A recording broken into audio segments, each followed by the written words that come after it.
नमस्कार दोस्तों, हम मंगल ग्रह पर पानी खोज रहे हैं, लेकिन क्या आपने गौर किया है कि जिस नदी ने हमें हजारों सालों से पाला, आज वह नदी हमसे अपना अस्तित्व मांग रही है।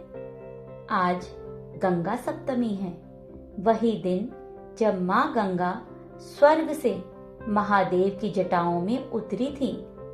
लेकिन 2026 के इस दौर में क्या हमने माँ गंगा को केवल कैलेंडर की एक तारीख बना दिया है या पूजा की एक थाली तक सीमित कर दिया है? आज की कहानी भागीरथ के उस संघर्ष की है जिसे आज के हर इंसान को समझना अति आवश्यक है।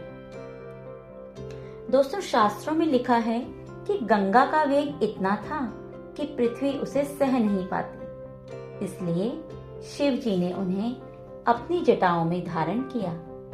आज के संदर्भ में सोचा जाए, शिव जी की जटाएं असल में हमारे ऊंचे ऊंचे पर्वत और घने जंगल थे जो गंगा के प्रभाव को संतुलित रखते थे।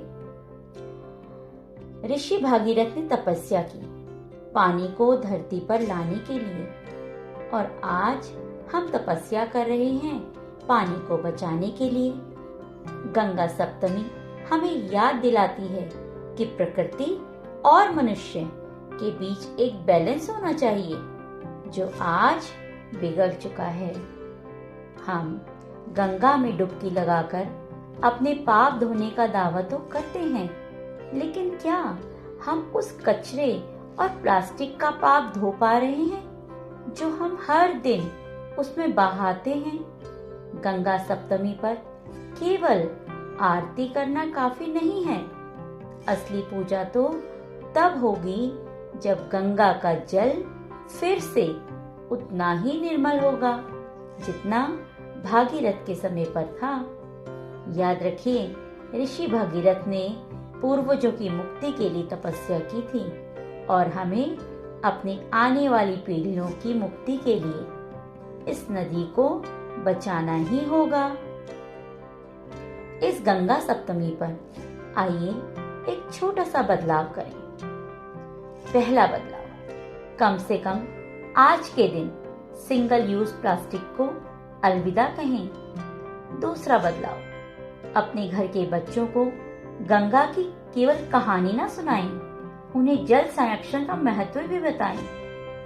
महादेव ने गंगा को जटाओं में संभाला था, अब हमें उन्हें अपने प्रयासों में संभालना होगा।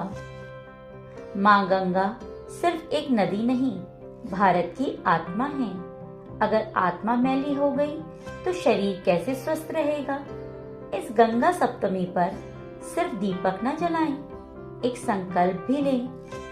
क्या आप माँ गंगा को बचाने के इस छोटे से प्रयास में मेरे साथ हैं?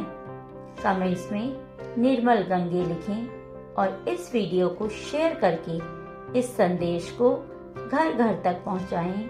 जय मां गंगे। धन्यवाद।